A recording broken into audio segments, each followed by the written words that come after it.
حد حضر معايا الكورس في الراوند الاخيره، بنبص على الاد اكونت بتاعه واحنا بنطبق عملي لقيناه خسران فوق ال 2 مليون جنيه. ان انا ممكن صرفت 2 مليون جنيه غلط على سن غير السن اللي انا عايزه. وده بسبب ان المنتج بتاعه بيخاطب فئه عمريه معينه، فهو كان شغال ادفانتج، فبالتالي الاعلان كان بيروح من اول 18 19 سنه لحد 65، والمنتج بتاعه ما حدش يشتريه الا بعد 40.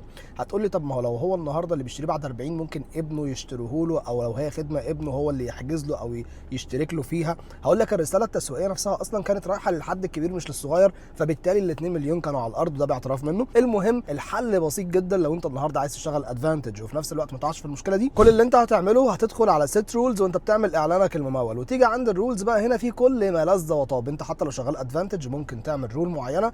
الرول دي ان انت تختار والله انك تقلل البادجت بنسبه 90% للناس اللي عمرهم مثلا وليكن من 18 ل 40، فبالتالي انت النهارده البادجت هيروح بنسبه كبيره جدا للاعمار اللي فوق، يبقى انت كده النهارده اشتغلت ادفانتج برضه. نفس الكلام بقى في اللوكيشن، نفس الكلام في كل حاجه، لانك لازم تفهم كويس انك لما بتيجي تشتغل ادفانتج انك بتاخد من 18 لحد اخر اعمار موجوده اللي هي تقريبا 65. فبالتالي حضرتك النهارده ما تفقدش ميزه الادفانتج لو هي جايبه معاك شغل كويس، وفي نفس الوقت يبقى انت عملت سيتنج للرولز، ويبقى كده انت النهارده ضمنت ان اعلانك يصرف بنسبه كبيره جدا على مين؟ على الشريحه المستهدفه بتاعتك، فبالتالي هتطلع احسن نتائج. ابعت الفيديو لاي حد بيشتغل ادفانتج كتير لان ممكن يفرق معاه.